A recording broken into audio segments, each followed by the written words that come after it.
Namaste, Jai Hind, and I've been looking forward to this conversation for a long time, but perhaps whenever things are supposed to happen, that's when they happen. Just on the cusp of her completing 3 years as the Vice-Chancellor of one of the most talked about universities in the country. Professor Santishree Pandit, Namaste.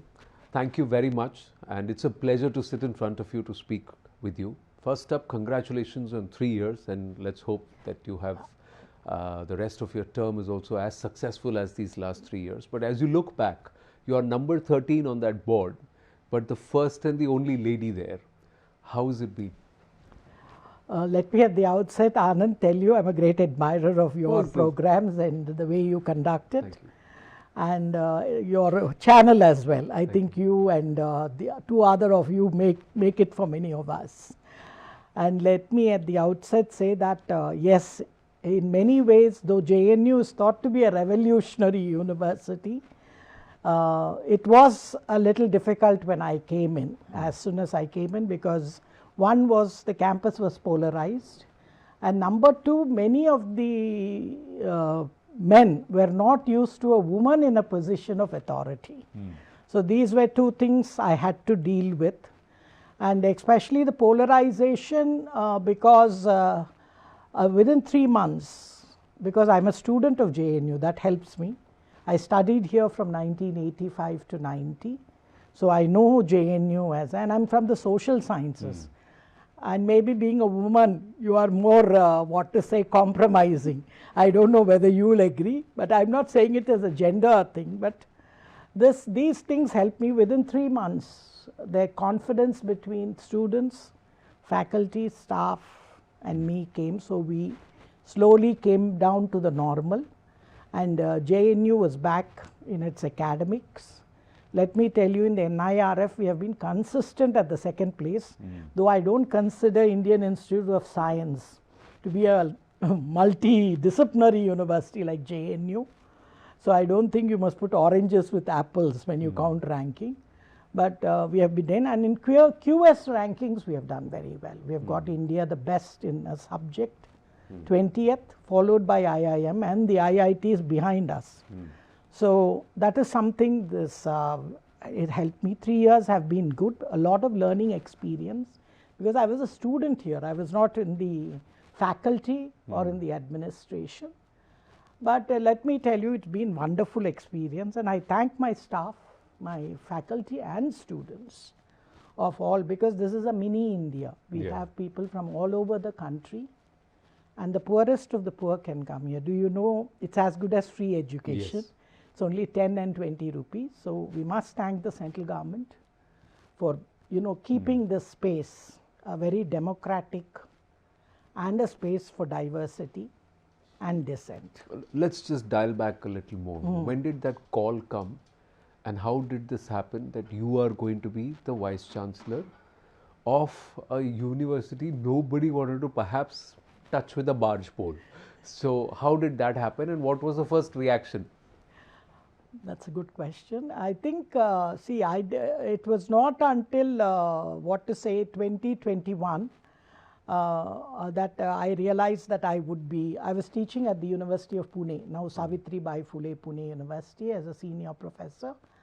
And when names were given, one of the names that they thought should be, at least there should be a few women. I think the Prime Minister and the Minister of Education were the ones who thought that why not try women. That may have been one of there, because I don't know what was privy, but I was in the 15 call for the interview. I was not very positive. I thought I didn't have much of a chance, because I come from a very middle class family from Tamil Nadu. Both father and husband have no political power in that, or political influence. So I thought I don't stand much of a chance, because I was not within the Delhi circles. I came from a place very away from Delhi. And I didn't even come in person for the interview. I did it online. And I think that because it was the end of Diwali. You know, in Maharashtra, Diwali goes on for a week. Yes. So that day was, Padwa, New Year. So I told them it's Diwali, I'm not coming. And but the interview went off well. The questions they asked me is, as a woman, would you be able to take on a very violent university? I said, it's my university. I've never seen this type of violence earlier. So I said, there are ways. See, if you, I believe talking leads to resolving. Correct. So that was one. I initially wanted to go to Nehu because I haven't seen Northeast. I also attended that interview. And somehow I think the top leadership, by looking at my biodata and other things, said that I should not be wasted in the Northeast. Or the thing that JNU and Delhi needed somebody to come here. Because also at that time, one of the propaganda going against the present government was that they are anti-intellectual. Yeah. That because they are anti-intellectual, they are unable to run a university like JNU, which is very intellectual. And this propaganda also was very high by people like Ramachandra Guha and others who made this. So I think that also pulled up, and my JNU, being a student in JNU must have added a lot. And maybe Tamil Nadu also brought in, and woman. So all these three, and some of the people in the, in the government knew me also, that I'm quite straight. I'm not always politically correct. I can be politically incorrect and say what I think with a lot of courage. So that also must have helped.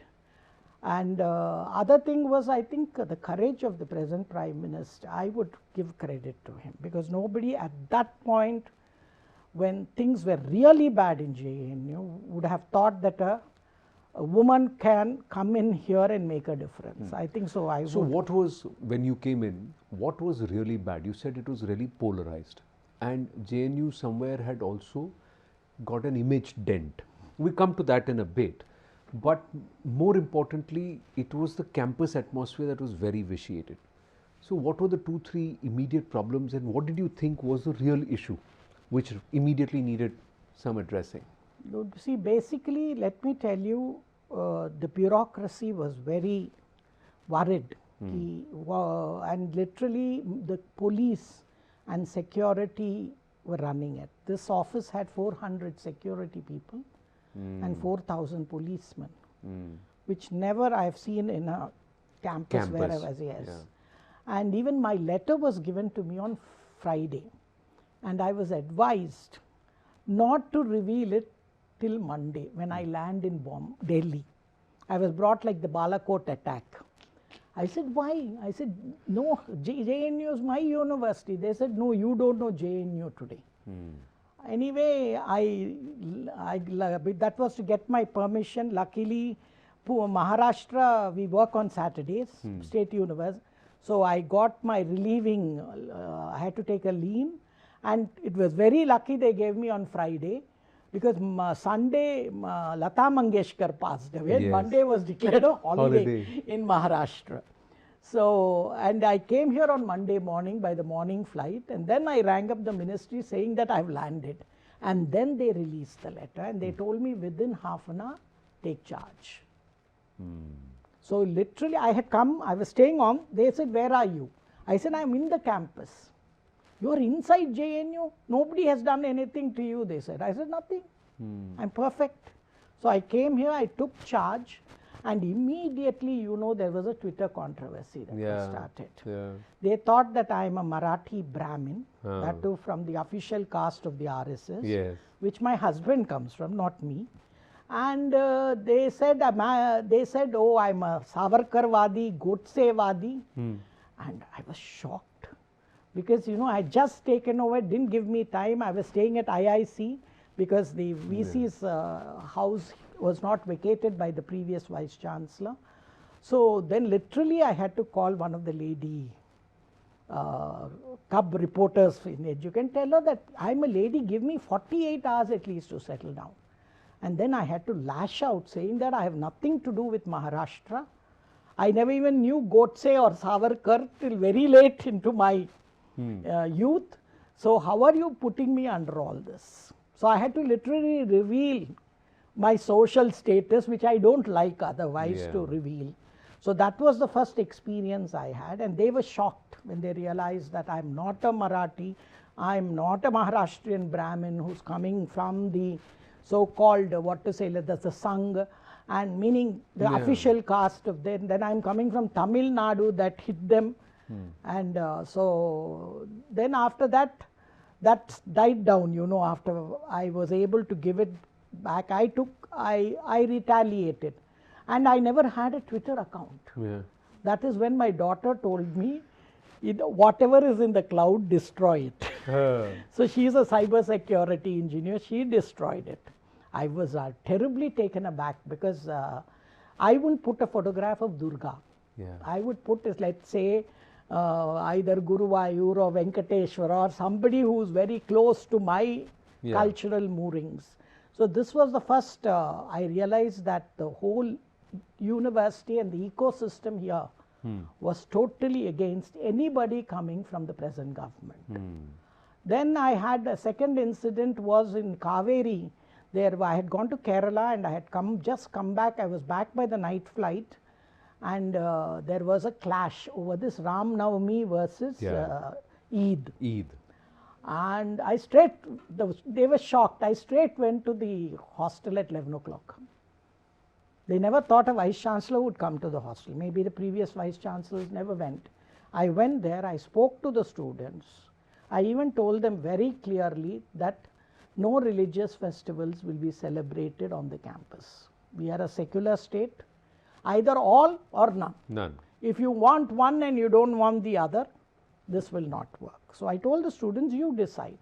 So today no festival is celebrated on campus. Even Diwali is not nothing. All outside if you want, you can do it. Yeah, but not inside the campus. Inside, because once you allow one, then they will say, see, for Eid they wanted the messes to be open at night. Then I said, Hindus have fast every other day. Will you make sabudana khichdi or something for me? See, it's taking it to the other end. Or Christians during Easter, they also have fast. So I said, this type of individual faith is something personal, I said. And I think we should respect atheists, agnostics who don't want to also have such things. Correct. So luckily the students agreed and they saw sense, because when I was a student, we never had all this. We never had any festivities celebrated in the hostels. So I said, why? Somebody told me it's tradition. I said, which tradition? So you being a student helped you there. Helped me a lot. And then what helped me basically was that I started talking to students, visiting hostels, surprise visits. I had my lunch, my dinners there. Wow. So that, and many times I was not recognized. Because I was new as a Vice-Chancellor. Nobody realized. It took them a little time. And I had to so they thought you were just faculty or faculty or some guest or some student's parent or something coming and eating. So I went to different hostels, and then that made a lot of change. I met both sides. We have two teachers organizations. I told all of them, see, we also, there is fair play, justice, rules will be done. Nobody is going to do anything that will go against. So that confidence winning we did. And they were also very happy that in the actions that took place, there was no, what to say, vengeance or type of, trying to say, okay, now I'm going to sort you out. That type of an attitude was gone. So that helped a lot. So a healing touch came in from all sides, and that helped me a lot, let me tell you. But even today, is there still this entire polarized opinion that if there is a, say, someone from the opposition or the India Alliance who comes into the campus, the mood is different, and someone, say, from the ruling disposition, BJP, RSS comes into the campus for a lecture, for a conversation, for whatever interaction, there could be other this one? Or you think? No. Or you don't encourage anybody at all? No, all of them come. Jitendra Singh ji came 4 times, and he said, this is very sad.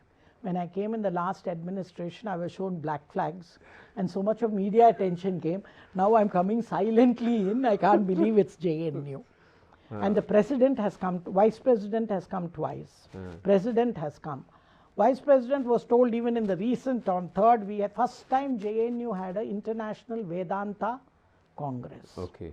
Went off very smoothly. We had international guests. I think since I've taken over, I've told all parties that this should be an area of multiple narratives. One hegemonic narrative cannot be the only one. Yeah. Because we Indians are known for pluralism and diversity, and that should be there even in your thought process. So I think they have agreed. I've had ISKCON functions. All of them come because the ISKCONs give good prasad. Prasadam, yeah. And we have called several, and even we have called people from the RSS, from the government. Nobody has been hooted out. Let me tell you, I had the first convocation. President of India had come. The education minister was so worried, Pradhanji. And he was so scared that we are going to show that we were holding after the last convocation where a lot of violence took place. Yeah. You know that? Yeah. Where people had to jump walls and break backs and all that. And Saraswat, our Chancellor, was asking me 100 times, Madam, this time you won't break my spine. No? Last time they broke my spine because he had to jump a wall. Now I said, sir, no, our students are very good. And let me tell you, there were nearly 1,000 students. Nobody, no black flag, no hooting, nothing. And last year we had the Vice President, and this year we will call Somnath, ISRO, now former chairperson. And I think I also hold the record of the only VC having 3 convocations, touch wood, together without peacefully and not online. That is in-person convocation. And all our students behave. So somewhere do you believe that students also understand that as long as they have a platform for expression within the boundaries and rules of decorum, things are all right? And is everybody in JNU into politics, into ideological positioning and all of that? Or is it just a smaller group, largely? It's a good question. See, every university has a lunatic fringe. We also have about 5% who have extreme views. But either side of the spectrum. Yes, either side, any side of the spectrum. And there are about 10% who are only political. 90% of our students are here for civil services, are here to get a better career. See, many of them come from very poor families, so they are here to make a career.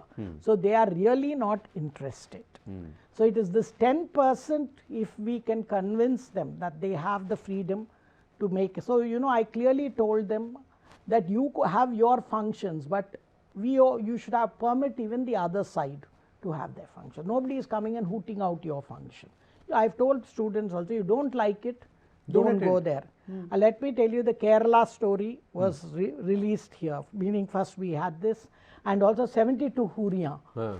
We had the, and what to say, all programs, and nobody, you know, what to say, there was no problem, no stone pelting, nothing. Give students the freedom to organize. Yes. Those who want to attend, attend. Those who don't want to attend, don't attend. I said, don't go that way. It's the same thing for everything. Yeah, you know, and I said, you also put up movies, which maybe somebody else may not like. The only things that those that are banned or not permitted legally, those cannot be done. Those that are being legally released, you can do it, and they do it in teflas. And even we had Comrade Sitaram Yechuri when he passed away. They asked me, Madam, we want to bring the body in onto the campus. I said, permitted, please. And from the administration also we paid respects to him because he was our court member and he was our Junsu president, and we are proud of it. Whichever, and he was a great parliamentarian. So that I have a, so that basically many people think that they see me as a liberal face. I said it is not. I tell them this is the real face of the Sangh and the right. Maybe there are people who misunderstand it and take it otherwise, but this is the real phase of the government, that we also believe in democracy, development. I have 10 Ds, which I say is the motto for JNU and the government. That is democracy, development, deliberation, discussion, debate, dharma, dissent, diversity, and decentralization. So they are very, very, I tell them we believe in it, and I also believe in it. So all my bodies, Executive Council, Academic Council, let me tell you, I was told in the previous tenure they didn't allow it to even be run. And that is when they beat the Vice-Chancellor, there was violence. And let me tell you, all of them are witness, our ECs and ACs finish within 1 and 2 hours. Wow. And people are very civil, and I permit everybody to talk. I don't switch off the mic and mute and all that, because I said, okay, talk. See, there's no harm in criticism. I'm one person who accepts criticism because they are the ones who are showing you the mirror. Because if you have only sycophants around you, you won't know what is the reality. So they show you the mirror, and fine, if you criticize, do criticize, and I do reply to their criticism as well. So which is the more chunkier, more muscular portion of the academic, if I were to say the Tula Bhara? The social sciences, humanities aspect, or the sciences, pure sciences aspect within JNU? I think all schools are very strong. JNU is unique. You know, with the 1966, we brought in interdisciplinarity, at that time, MC Chagla has to be given the credit. And I would not say social sciences are notorious. That is because the social sciences have been in the top 20 in world rankings in subjects. We have had 2 Nobel Prize winners. Amartya Sen was faculty and Abhijit Banerjee was student here. So that, we have the visibility. International studies, you have Jai Shankar from there, he is our PhD student. Amitabh Kant is also from there. And Nirmala is there from CSR. So you have very good students who have passed out. So these 2 schools get a lot of publicity. And School of Languages, we teach the largest number of foreign languages, and even Defense Ministry works with us. PM's, all his interpreters go from JNU. And but the science schools are doing very good work. Anand Ranganathan is from our molecular medicine, doing very good work. His team is doing a lot of research there. Malaria and others. And we have very good schools, life sciences and physical sciences, computer, nanosciences, biotechnology. Only they are quieter, so people think they don't exist on JNU. Everybody thinks JNU just has SS, that is social sciences, international studies, languages. Nobody knows 10 of our schools are science schools, not these. And we have engineering now, where we have 600 students. Wow. And let me tell you, in last 4 years, engineering has picked up very well. So all of this is happening, yet have you been able to shake the monkey off the shoulder, that entire perception of negativity around JNU and the campus? Does that rankle a bit? See, let me tell you, when I came in, the NIRF ranking is given on perception also, public perception. When I came in, it was 36%. And we were called Tukde, anti-India and all that. So now today, when we got it again, the same rank, public perception has moved to 75%. Wow. And let me tell you, if JNU is Tukde, anti-India, all of us, let's say, put it that way, then the Indian military is anti-India, because all military personnel, Navy, Air Force and Army, get their degrees from JNU. So then they also should be this. So that is something that we publish. And let me also tell you, your tourism, hotel management, and catering institutes, 100 of them came under JNU. They were earlier under IGNU, because JNU is the only university that can affiliate all over the country. No other central university has that power. And we must thank the government of India for the separate act which was passed by Parliament that gave JNU certain special features, so that we excel in this type of thing. So the perception, you're right, when I took over, it was very difficult to be outside the campus and say you belong to JNU. Because everybody had that idea that we are anti-India, we are Tukde. See, if a 5% lunatic fringe you can have, and that is also not there. Today, do you hear anybody in any of our agitation? It's not that people don't protest now, they protest, but nobody brings these slogans in. So you're saying that there has been a shift But this perception, I was coming back to that. So if the armed forces are studying here, clearly they are not anti-national. So JNU is not anti-national. But ये anti-nationals का गढ़ है. This thing, does that, do you still feel it somewhere? Or they say, moment they look at you and say, you're Vice-Chancellor JNU, how are you? Does that reaction come? You're very right, because let me tell you, I think, I don't know whether Sudha Murthy will agree with me to tell you, we wanted her as our convocation chief guest this time. I went to meet her. She said, I'm not coming. Why? She says, I don't know how you are a Vice-Chancellor there, you're very courageous. She has that image of Kanhaiya Kumar and that anti-India and all that agitation only. I said, no madam, we are very civilized, please come. She told me it will take her some time to accept that difference. You're right, yes, it is very strong. But I think because last 3 years, let me tell you, either the Palestine Hamas, JNU had no agitation. Anti-CAA, JNU had no agitation. Delhi and Jamia had. So people were surprised how JNU is not the center for all these agitations. So in a large way, I think students also, I tell them, you can disagree, but there is a way to disagree, because this is a university. It's not a political playground. It is where your ideas can be debated. You debate your ideas, hear the other side as well. Do you know the Israeli ambassador came here as well? We had no problem.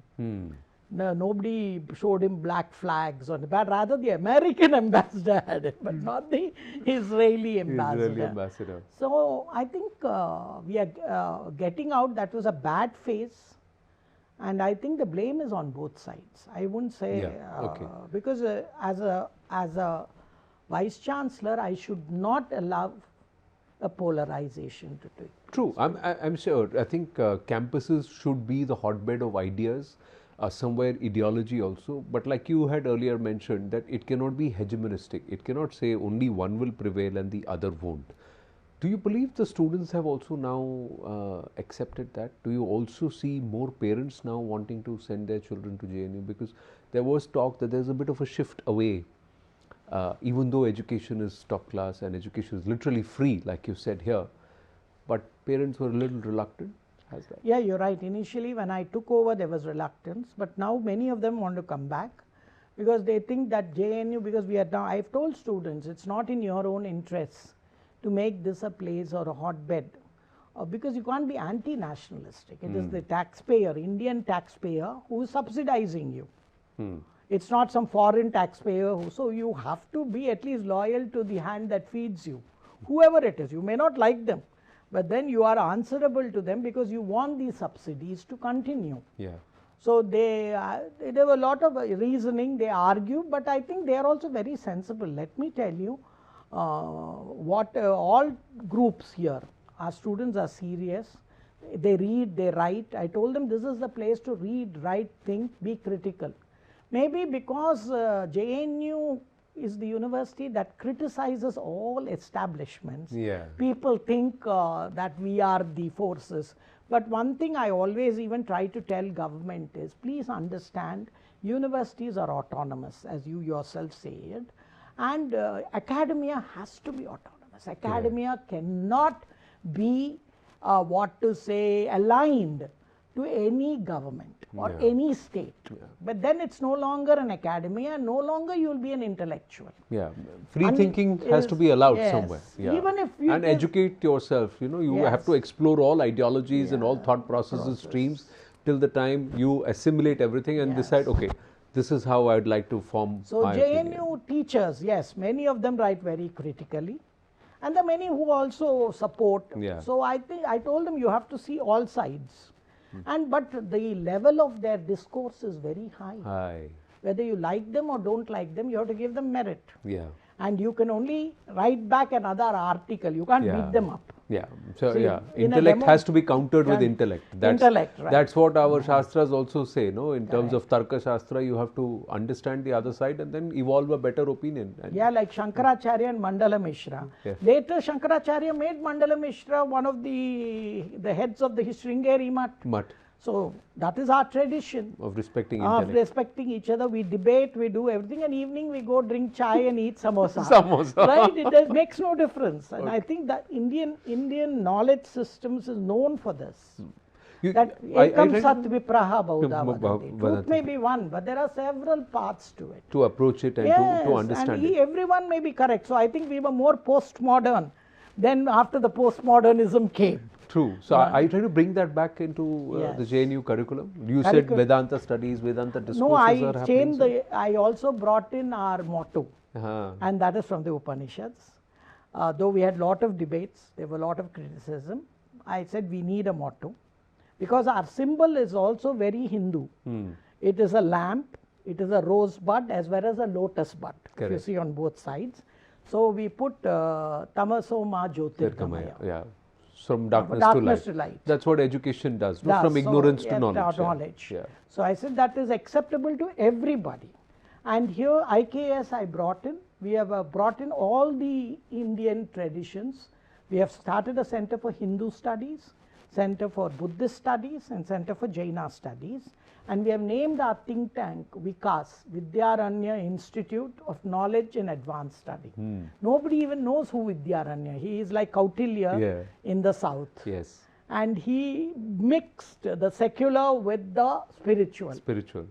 So I said you must know, because he is also the person who brought the Vijayanagar Empire.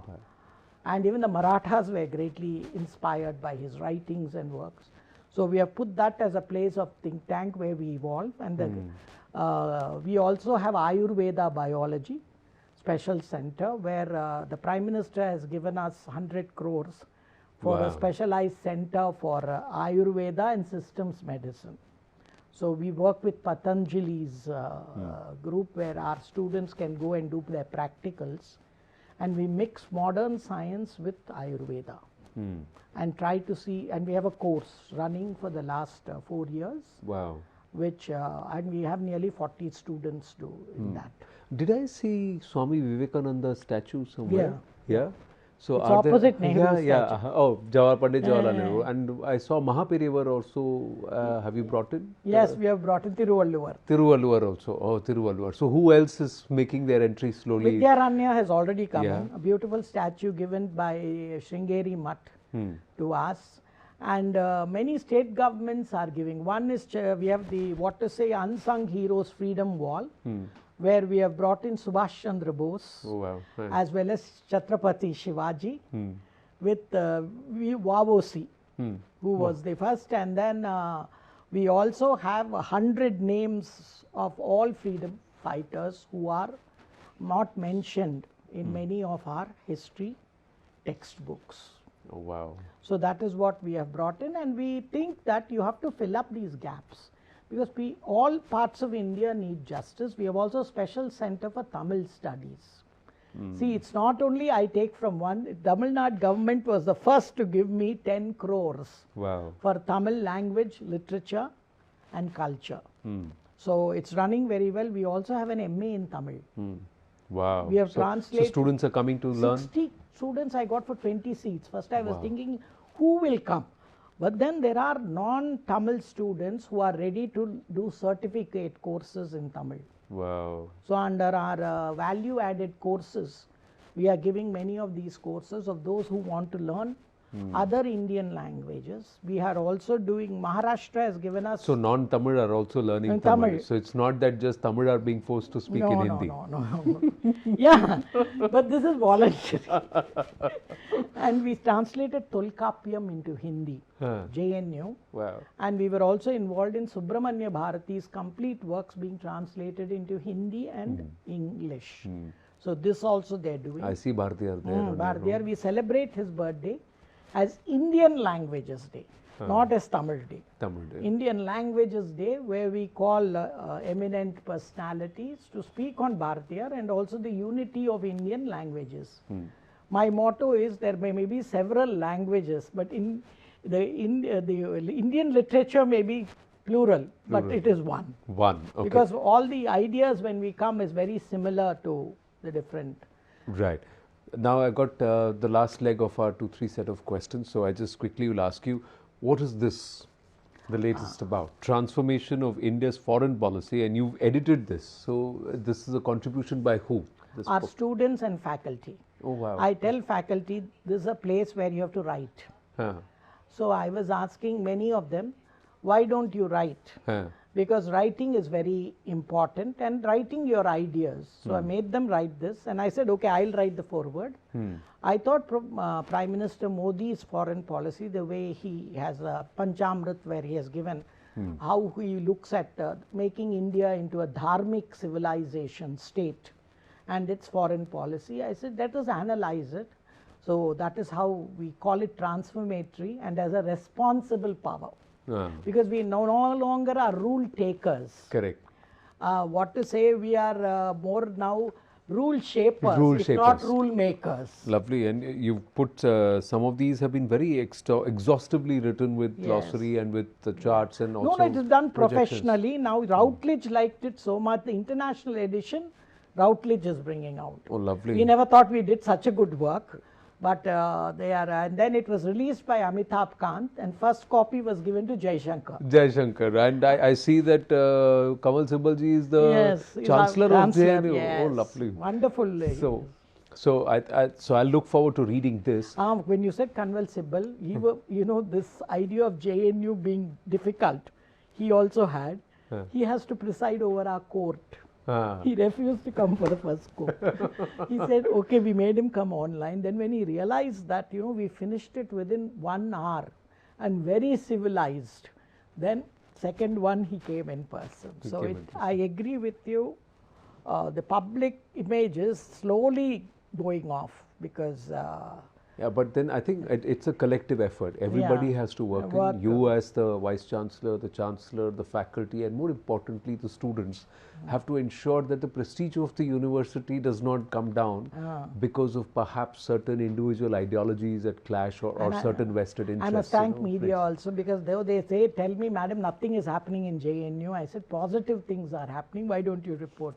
Because we are known for the negatives only. Yeah, we tend to hunt and feed on the negative rather than the positive. So they are also very worried that how JNU are not there in the front of many major agitations against the government, like anti-CAA and others. No, you can agitate for growth, agitate for positivity, agitate for education. On CAA with the facts and figures. Don't make it out of ignorance. This is like without reading the Ramayana, I am critical of Ram. Agreed, I agree, you don't have to accept Rama as a god. But you read it first, what is there, and then you criticize. Whether you accept the value systems, what was propounded, what was the larger thought process, understand the philosophy, and then thereafter form an opinion. You did one interesting study, so final set of questions. Around the, just a few months ago, if I believe September, October, the study was released, where you had done something in Maharashtra. Now, is this a real problem? Tell us a little bit about that study, because I went through it. And you covered a lot of districts, didn't you? And is this a real problem, which perhaps needs far greater attention, the issue of illegals? Right. This was basically Tata Institute of Social Sciences that did this study. And they were a group of, because what happens is it's very difficult to find out Bangladeshi and Rohingya, because they speak a language and they look very much like us. So students from both JNU and Tata Institute took this study up. And were funded by ICSSR, and they started it as a study, and many of them who know the dialect difference between West Bengal and Bangladeshi and Rohingya, because every 10 miles language changes. So they did a very good study, and on Bombay they came up with alarming figures which greatly worried, saying that this whole idea that demography is destiny. Especially in a democracy, numbers matter, whether you like it. And because in India it is so easy to come in, get an Aadhaar card, nobody knows whether it is a fake one or a real one. You and I may not have a ration card, but they have all the identity cards. So they are more, is it already a system working here? So they did very good work. How do people come in? Because in Mumbai, which is the financial capital of India, it was found out that many of them have become middle class. And many areas, the Hindus have moved out and they have become the majority. So this was very worrisome, and especially at choke points where you enter Bombay. So this can be very troublesome if there is polarization or some problem. When they decide to block off the things, and we Hindus are not so organized. We are, as usual, like our philosophy, we don't have one God, one book, one sword. So hence we have several gods. So we don't bother, we think that everything is fine. And we also think that the other person, even if he or she is different, is also part of us. That may not be. So in Bombay, they found out that many of them are taking away most of the lower labor market. Labor, especially the unskilled jobs, because they are ready to work and the locals or Indians are losing it out to them. So you believe they are now forming a collective, and it's by design that these illegals and then are doing they prove through very tools of statistical analysis that by 2051, if we don't wake up, Bombay, the Hindus may become a minority to 49%. Wow. And that will affect all your 7 Lok Sabha seats that you win from. No, but along with the politics being influenced, the culture will also be influenced. And the whole aspect of, you said, and the politics. Demography is democracy. I'm very sorry to say I do not agree with the so-called ideology that democracy came to India with the British. Then Pakistan, Myanmar, Nigeria should be democracies. I think it is the Indian political culture, our dharmic culture of pluralism, that has maintained democracy. And I am ready to stick my head out and say that it is only as long as the majority remains with the Hindus will so-called secularism and democracy continue. Just see Pakistan, see Bangladesh.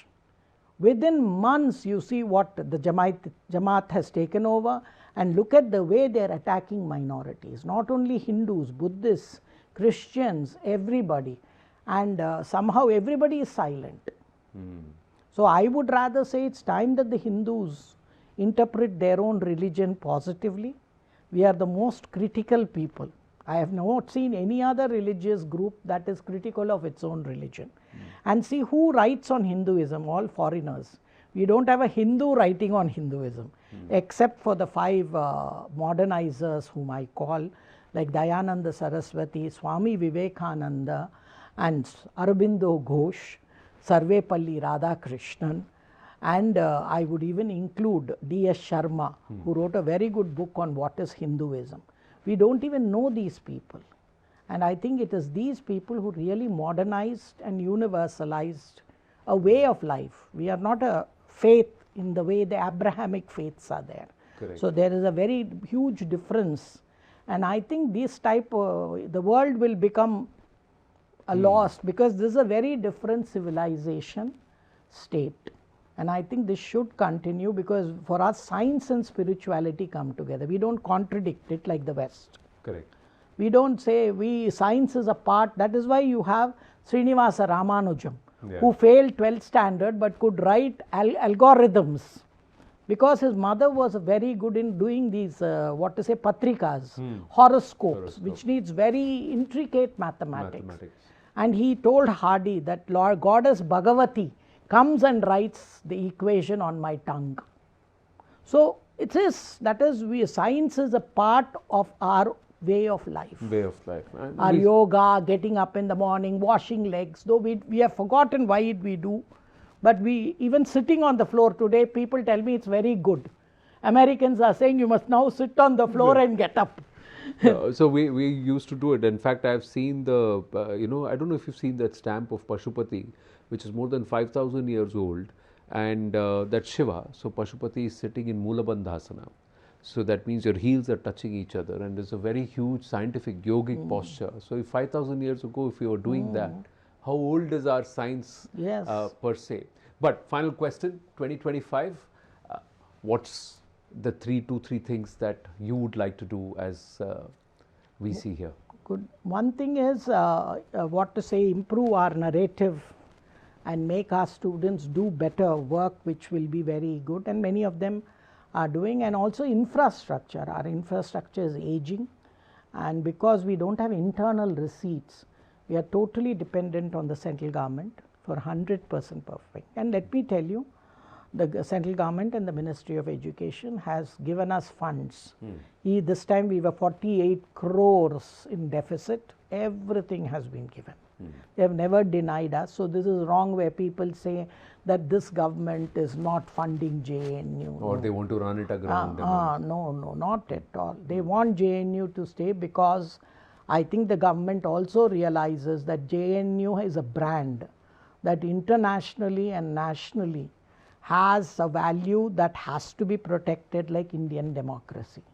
And in dharmic civilization, somebody who's critical to you is the one that you should protect. Better, more than people who fall, who crawl before when you're asked to bend. Yeah. So I think government realized, so we have had, but we need more funds. So I'm looking to the private sector where they can build and transfer. I don't want them to give money, but they can build the infrastructure and give it to us. We have had a perfumer who has built about 8 labs for us in the science schools. Wow. And Government of India has also given us the HIFA loan. So over that loan, we are now improving our infrastructure. The engineering school is coming up next to AICT. Lovely. But we can't take rent from people whom we have given our land. It's free. They are also free. Okay, everybody, JNU, we had 2,000 acres. Mrs. Gandhi gave us 2,000 acres, but now we have about 1,300 left. Okay. And I think we are the most greenest university. Yeah. Lovely wildlife. You would have seen our Nilgais. Yeah, I did. And they are very mild like JNU. They look terrorizing, but they are very mild. And we have peacocks. We have all sorts of wildlife. And also very good, we have made a medicinal garden, Ayurvedic garden also. Lovely. Where our students can also experiment with the biodiversity that India is known for. So, even that. So you are on the right track, and let's hope that the perception, the narrative also now comes back to the right track, and JNU deserves the kind of accolades that it has merited in the past. I also practice what I preach. I write every week on these ideas, which is very close to my heart. And you must write more often for us at news18.com. We'll be sure, very, I'll very do happy. that. Sure, I'll do that. They'll be very happy. Yeah, I'll do that. And I thank you so much, Thank Anand. you. Thank you, ma'am. Thank you, Madam Vice-Chancellor. Thank you so much. Thank you so much.